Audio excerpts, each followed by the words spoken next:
Assalamualaikum warahmatullahi wabarakatuh. Alhamdulillah, we're back again for another edition of Man and Nature, produced by Batrisyia Afrina.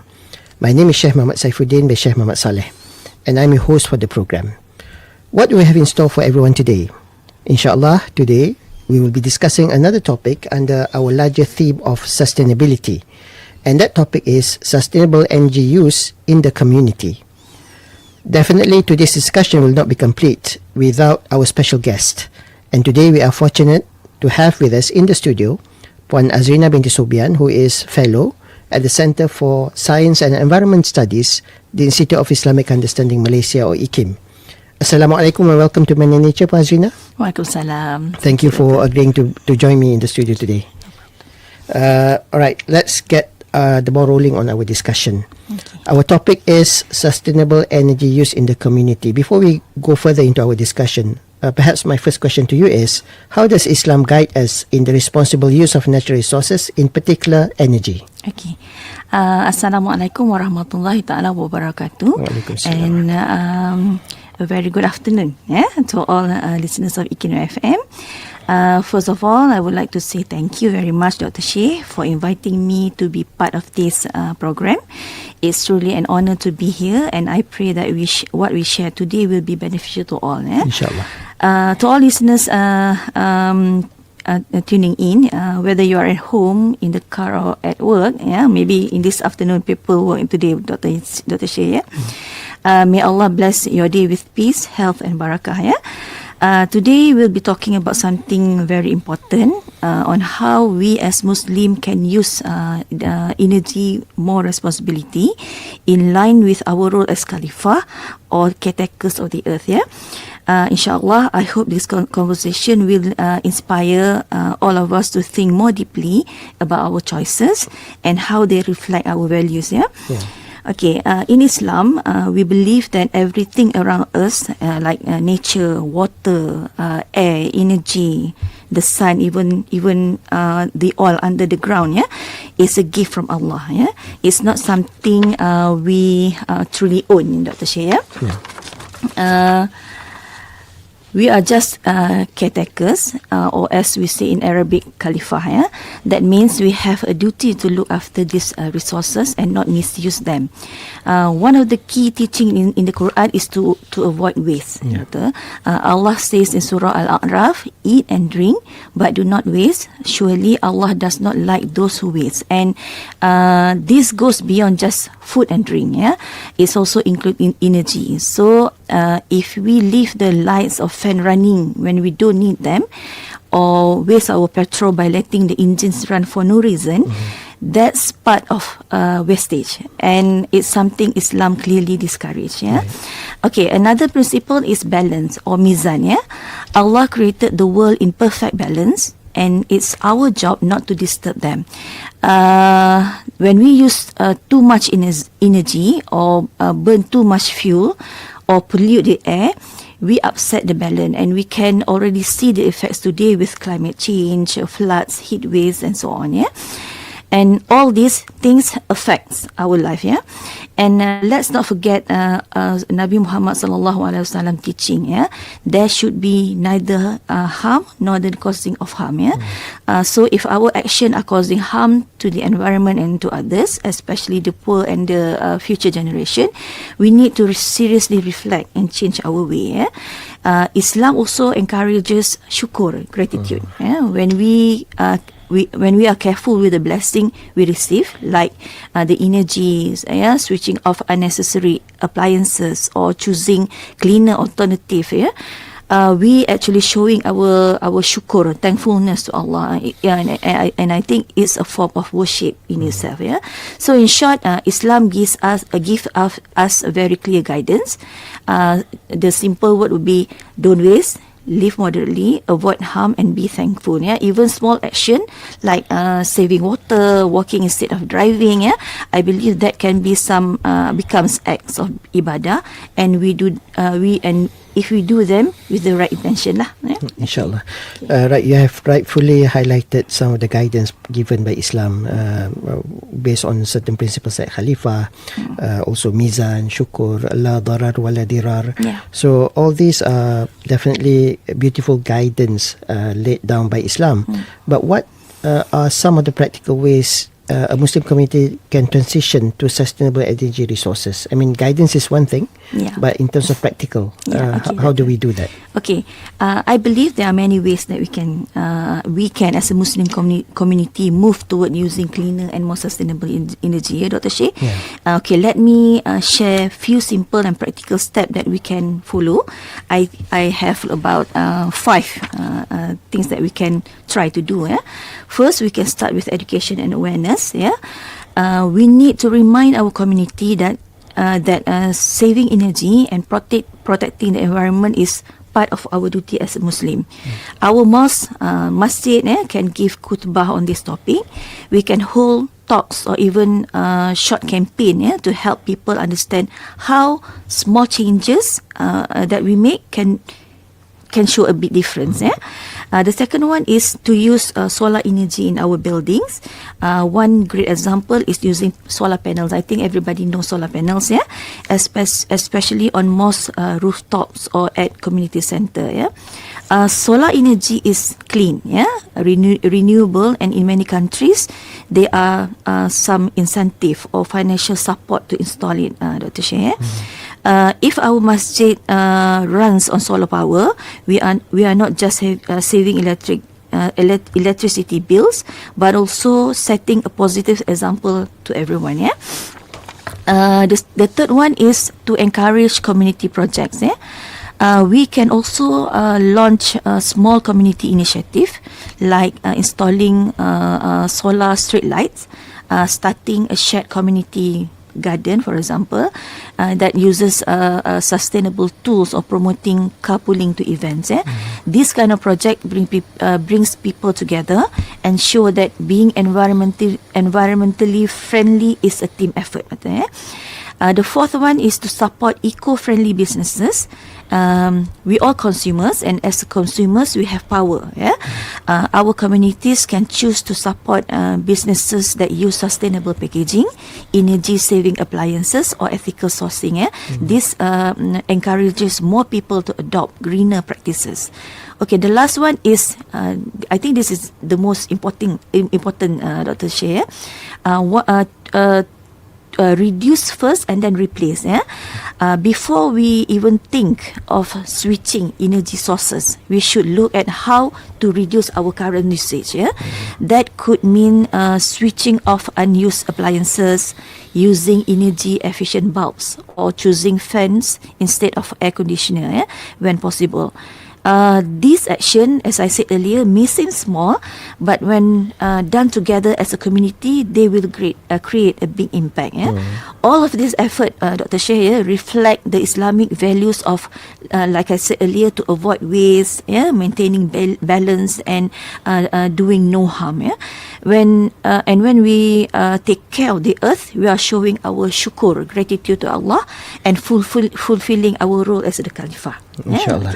Right, you've outlined a number of interesting and I think practical ways to transition to sustainable energy resources. I understand that recently, a few months ago, you were in Sabah for a research project that involves sustainable energy use. Perhaps you can share some of your experience with our listeners. Okay, thank you, Dr. Shaikh. Okay, at the end of the February, I had the opportunity to travel to Kampung Dagat, a remote village in Sabah, as part of a research project. And the main focus of the project was to study corporate social responsibilities, or CSR, and how CSR affects community well-being, especially when it comes to energy access. Okay, Kampung Dagat is quite far from the nearest town Lahad Datu, and for many years the village didn't have stable electricity. People relied on diesel generators, which were quite costly, noisy and cause air pollution. Yeah? Imagine spending a large part of your income just to power a single light or charge a phone. Yeah? Some of the people there said that they spend about RM 800 for the to buy the diesel for the generator. That's in a month. Yeah. So this is not sustainable at all. Yeah. But things change when one company, I cannot really share the name of the company, so I just say company A. This company stepped in with a CSR initiative. They funded a solar project, solar power project in the village, and I think that project made a huge differences to the community. Yeah? With the solar panels installed, the community now gets electricity, but it's not just about having lights in the house. The project also provided freezers, which turned out to be a game changer for the community. Most of the men in Kampung Dagat are fishermen, and before this, they had no power. They had no proper way to store their catch. Now, thanks to the freezer powered by the solar energy, they can keep the fish fresh longer and sell it in better condition, which helps improve their income. Okay.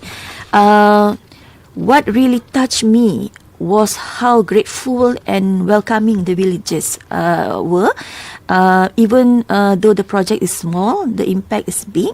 At night, the homes are bright. Okay, they have electricity. Children can study, and families can eat dinner under proper lighting. It's the kind of change that improve daily life in very real, meaningful ways. And I must say that the community was very supportive to the project. They didn't just receive it passively. They took care of it, look after the equipment, and appreciated its value.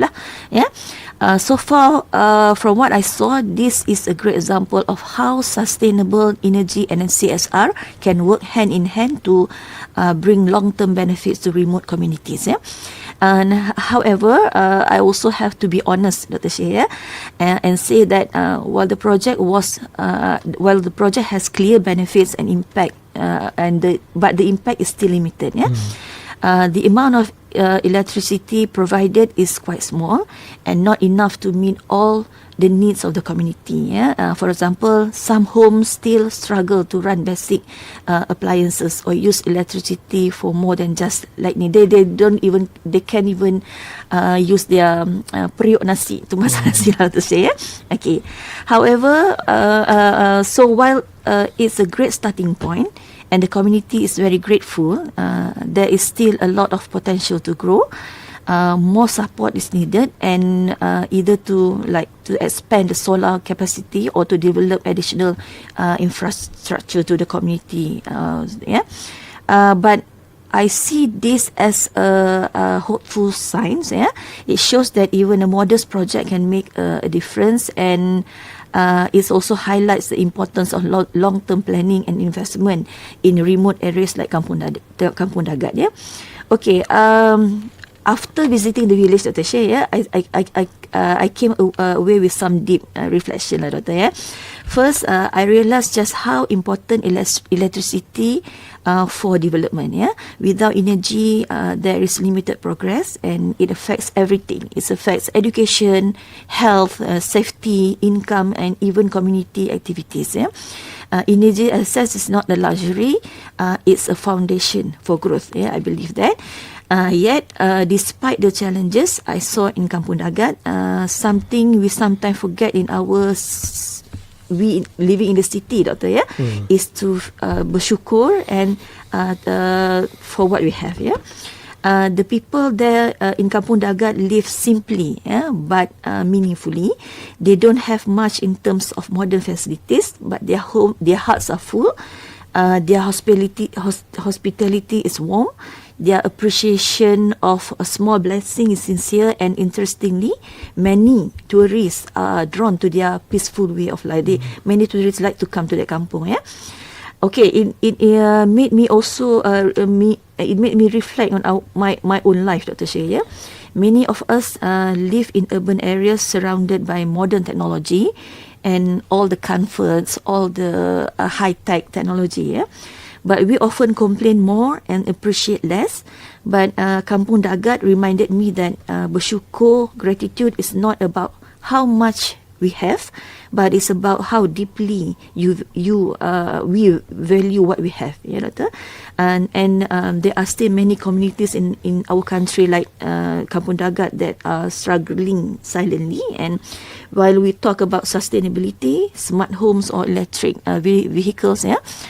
Some of our Muslim brothers and sisters still fighting for the basics needs like clean water, roads, and stable electricity. Yeah, so I hope we must not forget them. Yeah, as part of the home, as part of the ummah, we are connected, and we should be concerned to them, about them. And as a khalifah, we are called not just to care about the earth and to care about our brothers and sisters. I think you've made a very pertinent point in the sense that we have to look after one another. Yes. This is basically looking after the ukhuwah that we have in Islam. Right, Pak Azrina, in your opinion, earlier on you spoke about masjid. In your opinion, how can a masjid become a model of energy efficiency and sustainability? Okay, for Muslim, masjid is very important. And I believe that masjid can and should lead the way when it comes to energy efficiency and sustainability. The masjid is not just a place of worship, it's also a center of learning, community and leadership. So if we want to promote sustainable living in our community, the masjid is a powerful place to start. Maybe there are some ways that we can do. One is to install solar panels. Again, Dr. Shaikh, many mosques have wide rooftops and open areas, and that is perfect for solar panels. And this is one of the most direct ways a mosque can become more energy efficient. Instead of relying fully on the electricity grid, the masjid can generate clean, renewable energy and even save on utility bills in the long run. So I believe this is a win-win situation for the environment and good for the mosque finance. The second one is to use energy-saving devices. Mosques can adopt energy efficient lighting and appliances like LED lights, motion sensor for lights in the washroom or corridors, and timers for air conditioning. Often we can see that lights or fans are left, or even when no one is around. These small changes, I believe, can reduce waste significantly. The third one is using water saving for device for wudu. Water is also very important for us. During wudu, we sometimes use more water than necessary. Nabi Muhammad SAW when wudu using very little water, and so mosque can be a model by adopting eco-friendly taps or wudu station that reduce water flow without affecting the comfort. The next one is education through mosque. Apart from technology, mosque can also become center of environmental education. The khutbah, talks and community events can include topics like caring for the earth, avoiding waste and using energy wisely. When people see when people see the mosque practicing what is preaches, the message, I think, will become stronger, Dr. Shaikh. And the last one is Green Mosque Initiative. Mosque can also start small community projects like tree planting, recycling campaigns, or even carpool initiative for Friday prayers. This effort shows that the mosque is not just preaching sustainability but living it. And all of these steps again reflects the values of Islam, that is moderation, avoid waste, protecting environment, and doing good for the community. So yes, I strongly strongly believe that mosques can be a role models, and when people walk into a mosque with that uses solar energy, conserve water, and educates its community, it sends a strong message that Islam is a religion that really cares for the earth. Yeah. Right. Okay, thank you, Batrisyia. Perhaps I can add two more suggestions for mosques.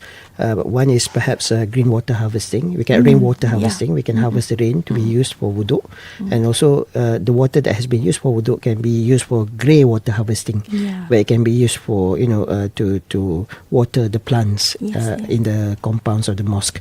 Right. Moving on. How can religious leaders and scholars play a role in encouraging the use of renewable energy within their communities? Okay, I think we all agree that religious leaders and scholars have a huge role to play in this area, Dr. Shaikh. We see in many Muslim countries the voices of imams, ustad and Islamic scholars, teachers, religious teachers carry great influence. People look to them not just for religious rulings, but also for guidance on how to live a good, ethical and responsible life, and that includes how we treat the environment and our energy, use energy. I think first of all, they can play a role to teach or educate the ummah. One of the most powerful tools is the Friday khutbah. Imagine if every week imams reminded the community about the Islamic values of avoiding waste, protecting nature and using our resource wisely. If the khutbah touches on topics like these, like renewable energy, climate change, and so on, it can open the hearts and minds of the Muslims, and especially when it's framed through Quranic verses and hadiths and what Rasulullah sallallahu alaihi wasallam has done. Yeah. Okay, the second one is leading by example, Dr. Shaikh. It's also important that religious leaders practice what they preach. If the mosque install solar panels, uses LED lights or start a recycling campaign, it sends a clear message that this is Islam, this is our faith. When leaders lead by example, people follow, not just out of respect, but because they trust the intention behind it. Okay. The third one is maybe help to issue fatwas and guidance. Scholars can also issue guidance or fatwas that highlight the importance of using renewable energy as part of our duty to protect Allah's creation, the earth. When sustainability is presented not just as a idea or good idea, but as a religious responsibility, I think it reaches a different level of impact. The last one is inspiring the younger generation. Our youth look up to religious teachers. If they hear their ustad talking about solar energy, clean air, or any Islamic values on of environmental stewardships, it becomes part of their thinking. Religious leaders can help connect the Islam, the deen, the faith with dunya, and in a way that inspire change. Maybe they can use like innovative ideas or programs to really menarik minat all the youth, to attract the youth, to attract the youth to come to the masjid and follow the programs. So I truly believe that religious leaders are key agents of change. They have the voice, the respect, and the platform to shape the mindset, not just spiritually but also environmentally. And in today's world, these two are very much connected. Okay. Right, Batrisyia, some people actually think that renewable energy is very expensive or difficult to implement or maintain. So how can we address these misconceptions at the community level?